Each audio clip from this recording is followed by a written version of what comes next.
Warahmatullahi wabarakatuh. Materi kita kali ini adalah tentang biosintesis protein.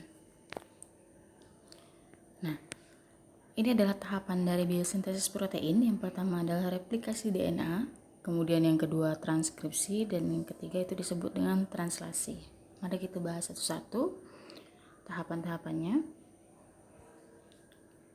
Nah, tahapan yang pertama yaitu adalah replikasi DNA. Replikasi merupakan proses pembuatan atau sintesis, biasanya kita sebut ya, DNA baru atau penggandaan DNA di dalam nukleus atau inti sel. Pada saat replikasi berlangsung, DNA induk membentuk kopian DNA anak yang sama persis sehingga DNA induk berfungsi sebagai cetakan atau template untuk pembentukan DNA yang baru. Kira-kira sederhananya seperti itu. Nah, ini ada beberapa tipe replikasi dari DNA. Ya, yang pertama DNA induk yang punya ikatan double helix. Ini kemudian mengcopy persis, sama persis. Jadi DNA anaknya dikopi sama persis. Kemudian tipe yang kedua itu DNA induknya mengurai, kemudian uraian dari DNA induk itu, uraian asam amino dari DNA induk itu kemudian menjadi potongan-potongan kecil yang akhirnya menjadi potongannya itu menjadi bagian dari DNA anaknya, ya, potongan-potongan yang kecil. Nah, kemudian untuk tipe yang ketiga semi konservatif, ya. Kalau yang tadi itu potongan-potongan kecil itu disebut dengan dispersif. Kalau konservatif itu benar-benar mengcopy sama persis. Kalau yang semi konservatif itu salah satu untai double helix dari DNA induk itu menjadi salah satu untai double helix DNA anaknya, gitu ya. Itu tipe-tipe replikasi DNA. Nah, ini penjelasannya ya. Untuk model konservatif, rantai ganda DNA induk langsung membentuk salinan berupa rantai ganda DNA baru, ya, yaitu DNA anaknya, tanpa ada pemisahan rantai ganda DNA induk terlebih dahulu.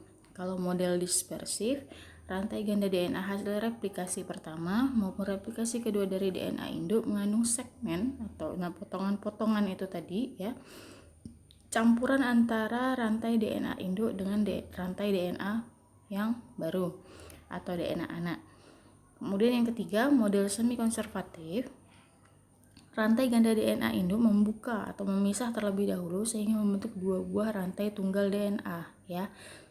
Masing-masing rantai tunggal kemudian berfungsi sebagai cetakan untuk membentuk rantai tunggal DNA baru melalui pembentukan pasangan basa yang komplementer dengan basa nitrogen DNA induk, sehingga di akhir terbentuk dua DNA baru. Nah, tahapan dan enzim yang berperan dalam replikasi DNA yang pertama adalah DNA helikase. Ya, fungsinya untuk membuka rantai ganda DNA induk, ya. Ganda itu karena ini ya, double helix, dia ada dua rantai. Setiap untai DNA itu, satu untai DNA itu ada dua rantai, sehingga di sini dibutuhkan DNA helikase yang fungsinya untuk membuka rantai ganda DNA induk. Kemudian enzim primase fungsinya untuk membentuk primer yang merupakan segmen pendek dari RNA sebagai pemula untuk terjadinya sintesis protein. Kemudian yang ketiga, dari ujung 3 RNA primer, DNA polimerase, ya, ini dibutuhkan DNA polimerase untuk menambahkan pasangan basa nitrogen pada rantai tunggal DNA induk dan terbentuk rantai DNA yang bersambungan secara kontinu yang disebut dengan leading strand. Ya. Kemudian yang keempat, pada rantai tunggal DNA induk yang lain, DNA polimerase membentuk leading strand dengan memperpanjang RNA primer di beberapa tempat sehingga membentuk segmen DNA baru yang saling terpisah. Nah, ini proses kedua, ya, tahapan yang kedua yaitu transkripsi. Transkripsi ini adalah proses di mana DNA akan membentuk RNA dengan cara menerjemahkan kode-kode genetik dari DNA. Transkripsi ini terjadi dalam sitoplasma dan diawali dengan membukanya rantai ganda DNA melalui kerja enzim RNA polimerase. Nah, transkripsi ini punya tahapan-tahapan juga ya. Yang pertama itu adalah inisiasi. Nah, jika pada proses replikasi dikenal daerah pangkal replikasi, maka transkripsi dikenal dengan promoter, yaitu daerah DNA sebagai tempat melekatnya RNA polimerase untuk memulai transkripsi. Nah, ini dengan kata lain juga disebut dengan pembentukan ribosom.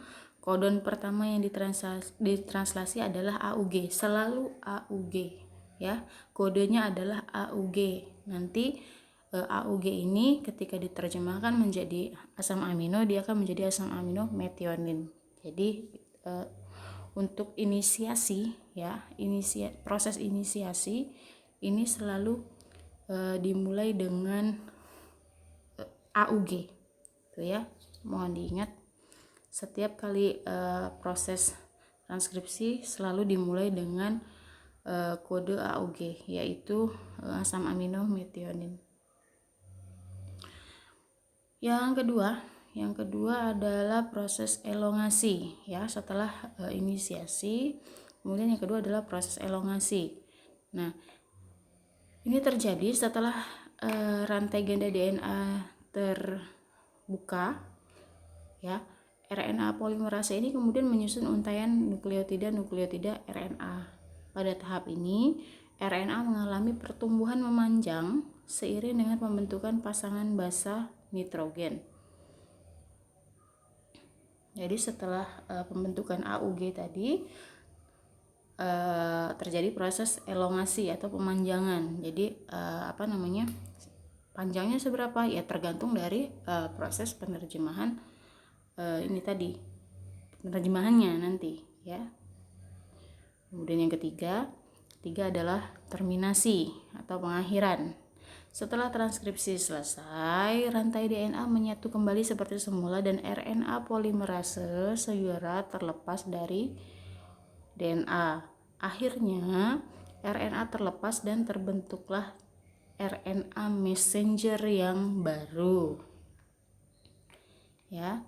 Nah, ini terminasi atau akhir dari proses akhir dari proses transkripsi ini berakhir ketika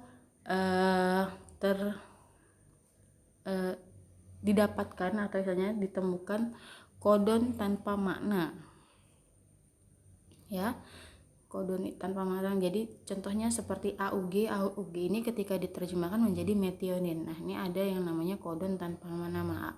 Kodon itu yang AUG ini ya. Jadi ada yang namanya kodon yang tidak bisa diterjemahkan. Jadi tidak bisa diterjemahkan itu asam aminonya nanti jadi apa. Nah, itulah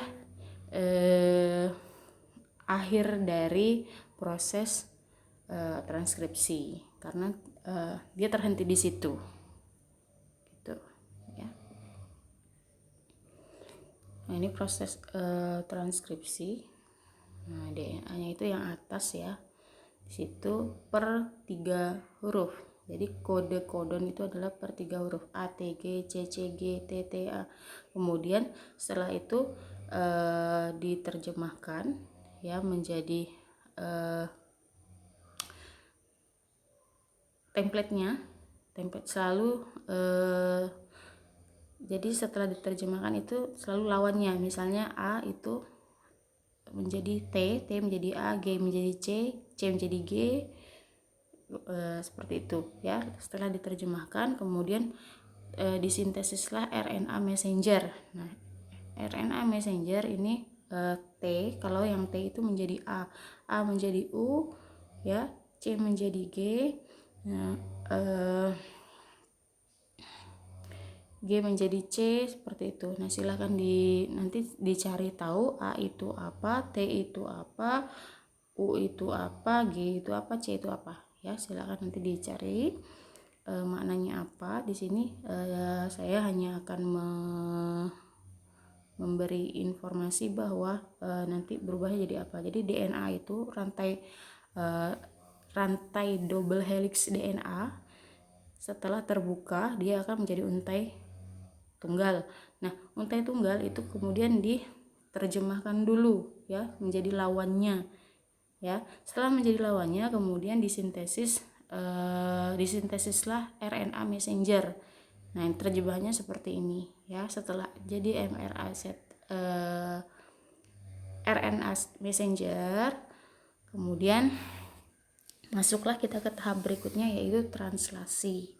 Translasi ini merupakan proses penerjemahan beberapa triplet itu 3 ya, setiap 3 huruf dari mRNA menjadi asam amino yang akhirnya membentuk protein. Nah, urutan basa nitrogen yang berbeda pada setiap triplet akan diterjemahkan menjadi asam amino yang berbeda. Wajar ya. Nah, ini komponen yang terlibat dalam translasi ya. Nah,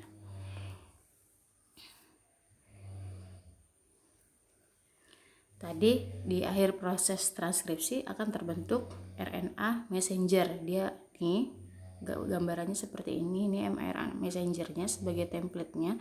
Jadi dia per 3 huruf ya. Di sini terlihat dari 1 2 3. Nah, ini dia per 3 huruf sehingga nanti 3 kodon itu nanti akan diterjemahkan di sini di ribosom ya menjadi asam amino apa ya. Nah, messenger RNA kemudian ini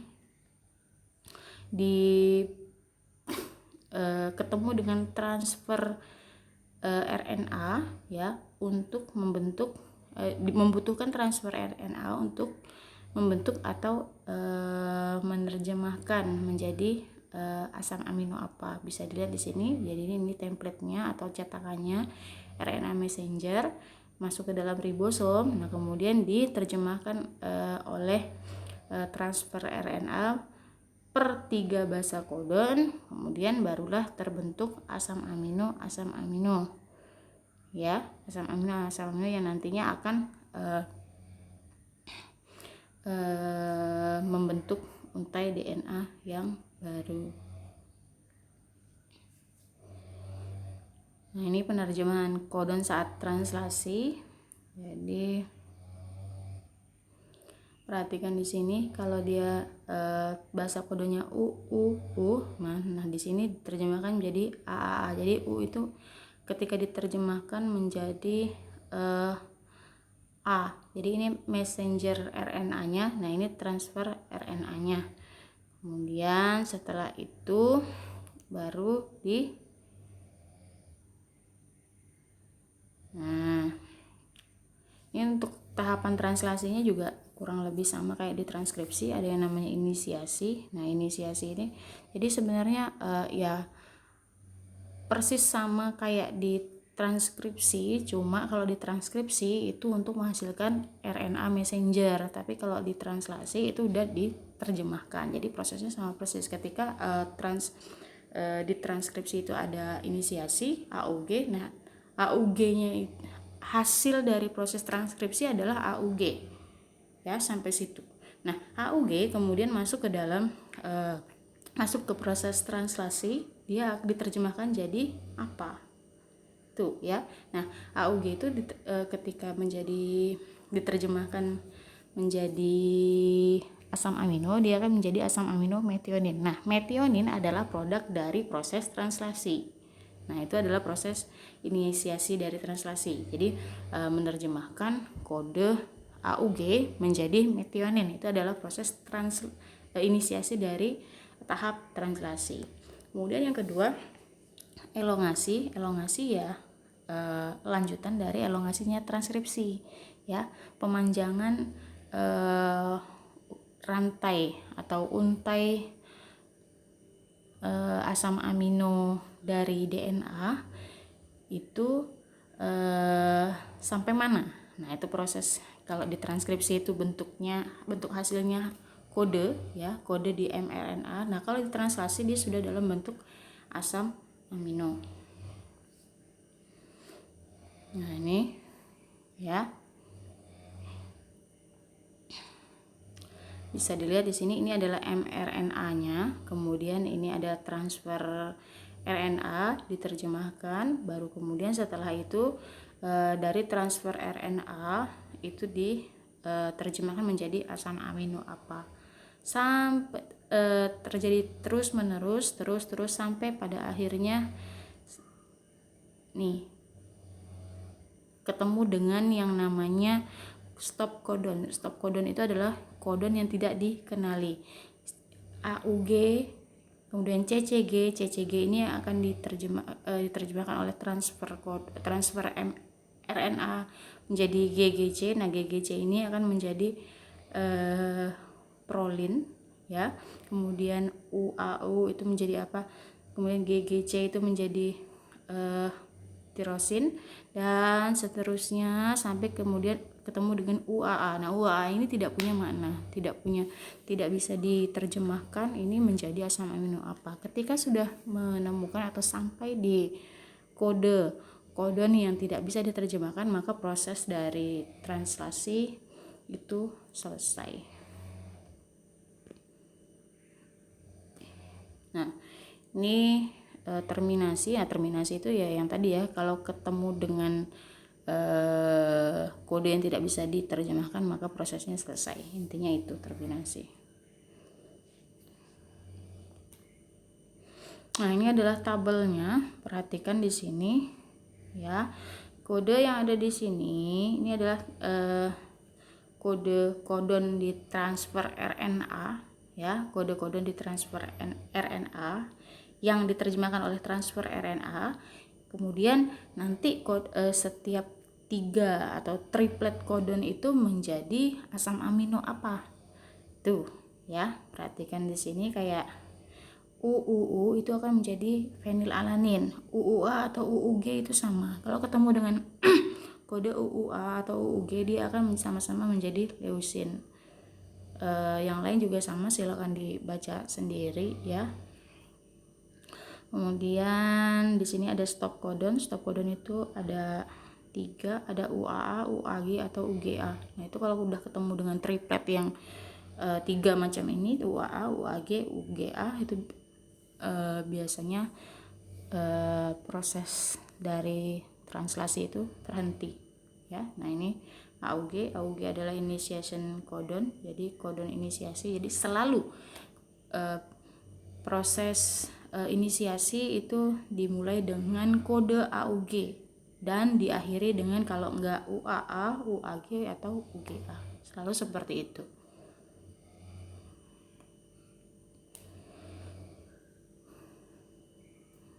Ini pembentukan rantai polipeptida ya, ini ringkasan ya, ringkasan dari proses 3 proses tadi, transkripsi, kemudian yang ini. Nah, replikasi, transkripsi dan translasi. Nah,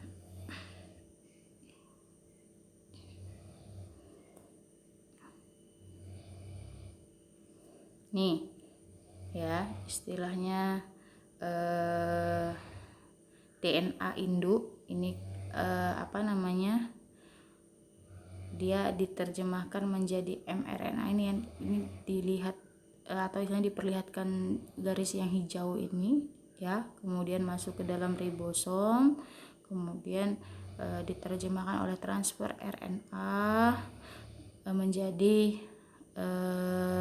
asam amino sehingga mulai dari AUG kemudian seterusnya sampai ketemu dengan kode stop codon itu. Nah, di situ terbentuklah rantai polipeptida ya, polipeptida yang baru ya sebagai hasil dari proses yang ketiga, yaitu proses translasi. Nah, ya, jadi sejarahnya terbentuk polipeptida itu karena setelah di akhir proses translasi, setelah diterjemahkan oleh transfer RNA menjadi asam amino. Nah, asam amino yang terbentuk dari triplet codon yang mulai dari AUG sampai stop codon itu tadi, itu pada akhirnya akan membentuk rantai polipeptida yang baru. Itu ceritanya terbentuk polipeptida yang baru itu gimana sih? Nah, itu seperti itu. Kemudian selanjutnya pembentukan protein fungsional. Nah, ini ceritanya gimana nih? Kalau ceritanya ini pembentukan protein fungsional ini merupakan polipeptida yang terbentuk dari proses sintesis ya, membentuk protein fungsional sekunder, tersier dan kuarterner. Ini rantai polipeptida yang terbentuk dari hasil translasi ya. Ini setelah diterjemahkan oleh transfer RNA dia akan membentuk seperti ini. Kemudian setelah itu rantai polipeptida ini akan membentuk bentuk sekundernya, dapat membentuk bentuk sekunder seperti ini, kemudian tersier seperti ini, kuarterner yang lebih rumit lagi. Tuh ya, warna-warna di sini menunjukkan bahwa ini adalah rantai polipeptida yang hijau dengan yang merah ini merupakan polipeptida yang terbentuk dari proses translasi yang berbeda. Nanti yang oranye ini di sini juga berbeda lagi. Nah, cuma mereka dapat bersinergi membentuk suatu struktur yang disebut dengan struktur kuarterner ya, terbentuk dari beberapa rantai polipeptida hasil proses translasi yang berbeda. Nah, itu punya fungsi yang berbeda pula dibanding dengan rantai polipeptida tunggalnya. Baik, sampai di sini. Apabila ada yang ingin ditanyakan silakan disampaikan ke saya. Apabila ada yang masih kurang jelas juga silakan sampaikan ke saya. Kuliahnya saya akhiri. Assalamualaikum warahmatullahi wabarakatuh.